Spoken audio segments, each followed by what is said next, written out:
Всем привет! Вы на канале Польза.нет стримы. Меня зовут Сани, и здесь только подробные обзоры с целью сэкономить вам средства. Этот канал создан для того, чтобы я имел возможность сделать обзоры одним кадром. Это быстрый обзор на Realme 12 Plus 5G. И если вы хотите, чтобы картинка была лучше с основного модуля, смотрите рекламу, потому что вот так он снимает в одинаковых для всех условиях обстановки. Почему для всех? Это уже 79-й обзор на канале. Быстрый обзор, до этого я еще называл, по-моему, одним кадром, еще как-то. Но, проще говоря, это обзор одним кадром. Основной канал Польза.нет, 450, наверное, 5000 подписчиков.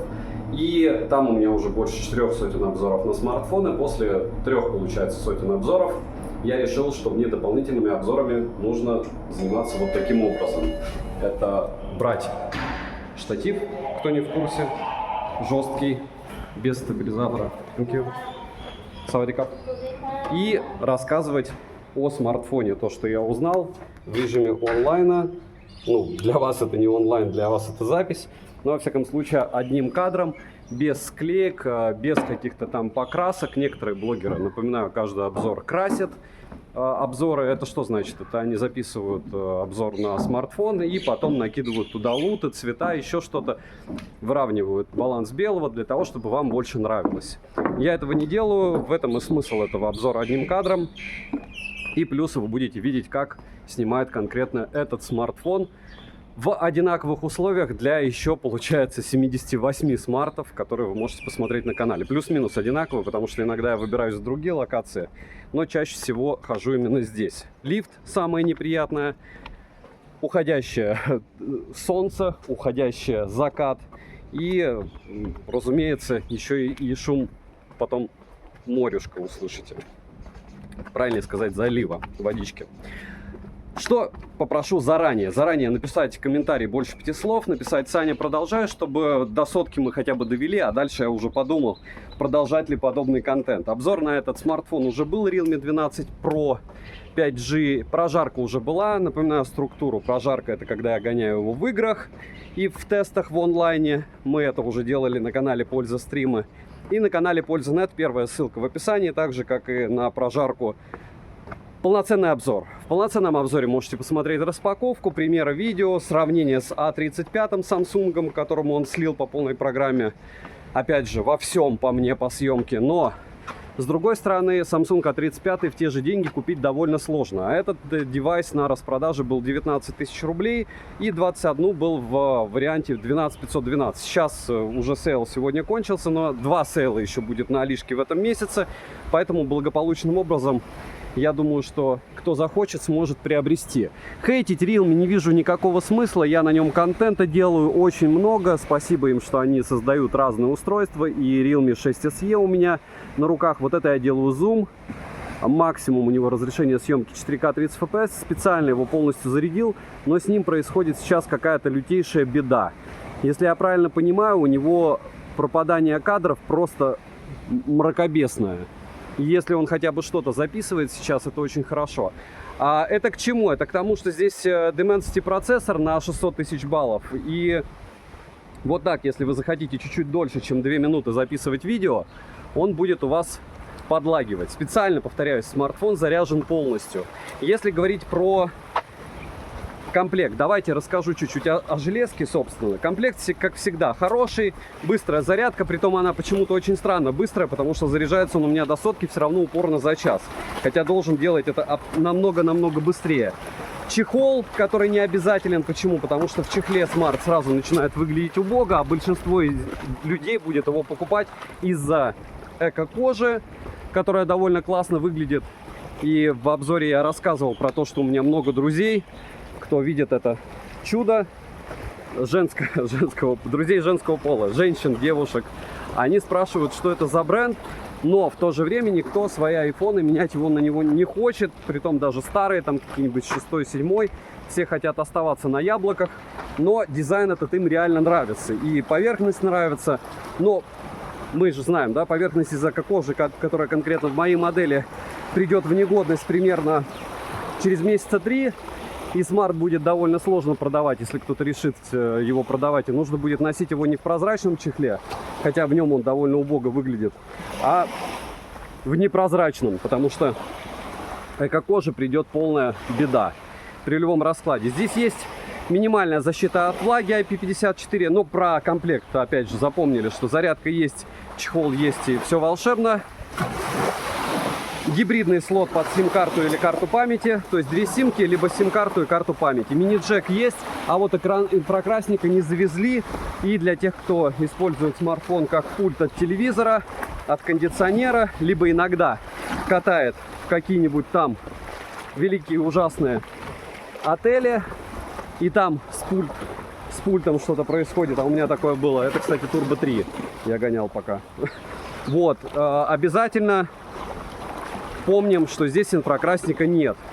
Сейчас я притоплюсь в кроссовках в водичку. Это было неразумно. Думал, почему я все время в кроссовках не хожу вдоль речки. Потому что будут мокрые. Ну все, новым кроссовкам пришел конец.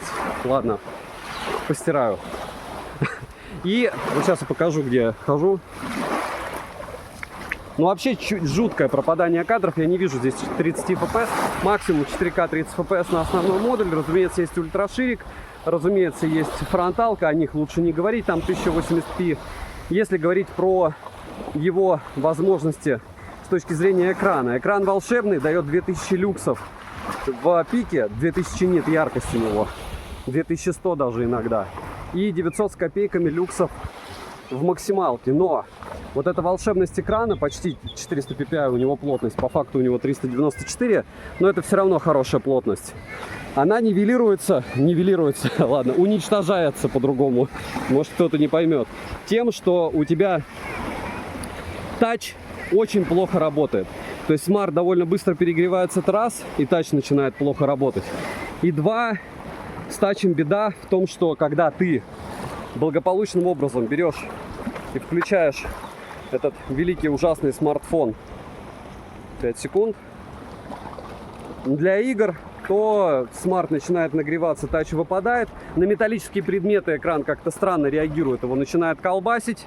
Если вставишь его на металлический, допустим, подставочку, вот икеевскую в виде стульчика я ставил, и его меня колбасило, и не только, и в руках иногда. Это я сразу про проблемы говорю, потому что бенды все есть. Мне многие пишут в комментариях, это довольно смешно. Ты обозреваешь смартфон, не говоришь про связь. Все смартфоны умеют звонить. У всех не китайских смартов, кроме, вот мне писали в Аусе, на глобалке, нет возможности записи звонков без уведомления собеседника о начале записи. Если говорить про, повторяюсь, экран, то яркость норм, все норм, исключая того, что у него ловятся глюки. Бывает тач, может быть, это конкретно с моим смартфоном такая беда. И все. По поводу подбородков и границ вы и сами можете посмотреть в ролике. Обычный смартфон за эти деньги. Ничего ультра плохого или ультра хорошего нет. Вот сейчас против солнца чуть-чуть поснимаю и, наверное, останусь здесь, на этой локации, заодно и фотографию здесь сделаю. Если говорить про смарт, как про смартфон, который вы могли бы выбрать для своего использования. Плюсы в том, что две симки, плюсы то, что 600 с лишним тысяч баллов в Antutu с этим Dimensity процессором. У нас GPS-тест показывает точность, разумеется, 1 метр, но работает он хуже, чем Qualcomm-овские, по мне, процы с 3 метрами. Если говорить, я как прям попугай, повторяю одно и то же из ролика в ролик, но с другой стороны, не все же ролики смотрят, да? И защитная пленка сразу на экране, экран прямой, в этом смысле он удобен. Рамка пластиковая, ощущение дешмана присутствует, но, опять же, что за эти деньги лучше? Ничего. То есть в 19 тысяч, которые они продавали на сейле, учитывая, что здесь все бенды, русский язык, разумеется, это глобальная версия, все в порядке с ним, ну, наверное, лучше, вот, опять же, я сейчас приду к тому, что лучше. Лучше за 21 тысячу Poco X6 Pro, лучше однозначно Redmi Note 13 Pro Plus 5G, но он стоил 23 600 на самой низкой цене, и плюс еще, разумеется, вот 24 500 это уже не 19 тысяч, правильно? Это уже все-таки 25% разницы. Poco X6 конкурент прямой, и там свои проблемы. Ну и между вот этим двадцатником, если брать, то, разумеется, я бы взял Poco X6 Pro. Не надо мне писать про отвалы процессора, потому что чем больше смартов покупают, тем больше будет людей с их проблемами. Потому что процент брака никто не отменял. А если ты будешь гонять смартфон постоянно, ну, рано или поздно ему придет печаль. Беспроводной зарядки нет, реверсивной нет, Bluetooth, Wi-Fi, все есть, разумеется, все нормально работает. Записи звонков, повторяюсь, нет. eSIM нет. Ну и в целом, почему, наверное, я не очень рад этому смартфону, то, что разница между ним и Samsung A35, которым, если поизвращаться, но он тормозной намного больше, небо и земля по съемке. Да, я даже вам скажу, что A35 уделывает по мне даже какой-нибудь Redmi Turbo 3, хотя я его сравниваю, Redmi Note Turbo 3, хотя я сравниваю Redmi Note Turbo 3, Poco F6 будущий. По поводу него сегодня, кстати, будет стрим прожарка. Потом я сделаю еще презентацию, потом Poco F6 Pro мне пошлют покафаны, производители Poco, и до распродажи вроде бы, точнее до презентации. И я смогу вам о нем рассказать и его же и разыграть. Будет первый экспириенс у нас, когда у меня Poco до начала продаж вообще. В целом, железка по дизайну интересная. Назвать ее плохой у меня язык не повернется. Я допускаю, что у меня с экраном какой-то брак, из-за этого его колбасило. С AOD у меня тоже какая-то печаль. Я не понимаю, как он здесь включается так, чтобы уже что только не делал с ним. Чтобы не когда ты берешь в руки он работал, а вообще всегда. И в целом по автономности у него никаких проблем нету. По связи нет никаких проблем. Рабочая лошадка. Если вы фанат Realme, если вам нравится этот дизайн, если вы понимаете, зачем вам этот смартфон и не хотите докидывать лишние даже процентов 10-15, однозначно рекомендовать могу. Но тонкая красная линия, 19 тысяч, ни копейкой больше я бы за него не дал. Девайсу от меня за эти деньги да. Фанатскими чувствами я к нему не проникся. Подписывайтесь на канал с колоколом, пишите, чтобы я продолжал подобные сравнения, потому что, повторяюсь, насколько бы негативно вы не относились к той информации, которую я передаю вам, более обширного сравнения в плане видеосъемки, когда вы можете посмотреть, как микрофоны и камеры, основные модули работают с фейсом одного и того же человека и звуком, вы не найдете на YouTube. Ну и я стараюсь продолжать это дело. До сотки дойду, потом проанализирую. Если все будет печально, то, наверное, оставлю только обзоры. В обзорах обычно я всегда что-то с чем-то сравниваю. Realme я сравнивал с A35, Samsung посмотрите, исходники фото у меня в личной телеге. Все, всем отличного дня, отличных выходных. Добра и удачи!